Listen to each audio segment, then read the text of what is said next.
Yo, what's going on, everybody? It's GFM Podcast. We're back at it again with another episode. Today, we're talking about why Cherry Bomb was necessary for Tyler the Creator's overall discography. So let's just get into it. So Cherry Bomb came out in 2015. It was kind of a shock to Tyler the Creator fans, not because of the lyrical content, but the instrumental content in it. The mixing was off, sounded weird. The vocals were off, sounding weird. We came off of a 2013 release of Wolf. A very thematical album. This is the same type of album in that sense, but a very different direction. Kind of Tyler going off the rails on this album. But it also has some notes to kind of some love songs, but mixed with Tyler's twisted view of love and his description of love in general.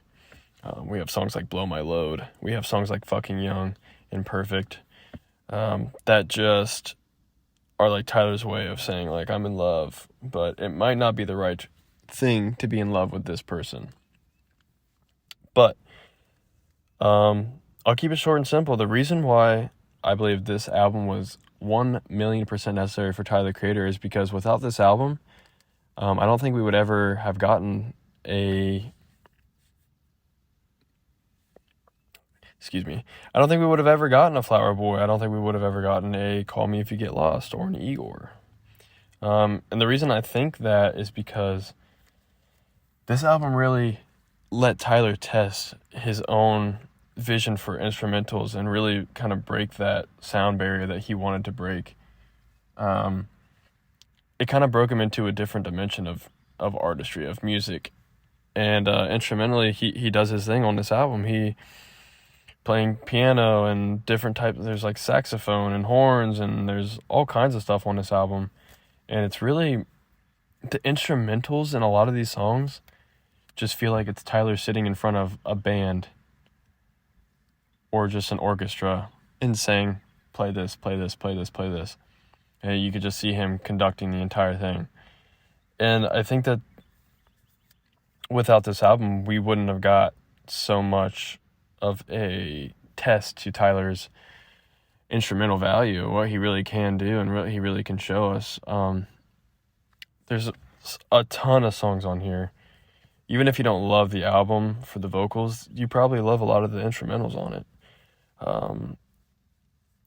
I could compare a lot of, like, Find Your Wings, or let's see, even Blow My Load has some really great instrumentals on it. Two-Seater, Fucking Young, Perfect, like El Caga, California. Those are just a couple songs because a lot of the rest of the album is very loud, like in your face kind of instrumentals. But yeah, these songs I just selected really kind of bridge the gap from a Wolf album into a Flower Boy album, if you will.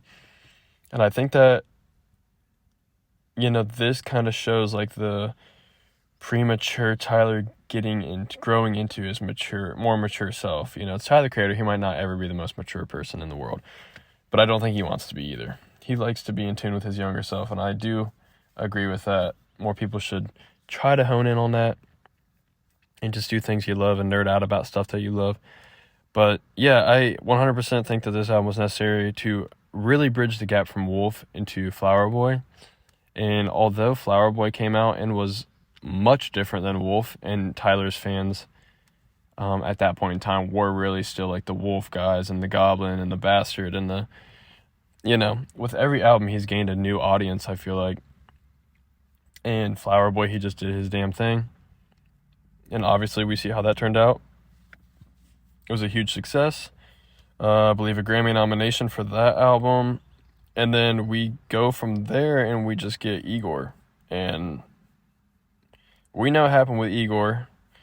Tyler just completely just did his thing on Igor, and it was a hit. All of it was a hit.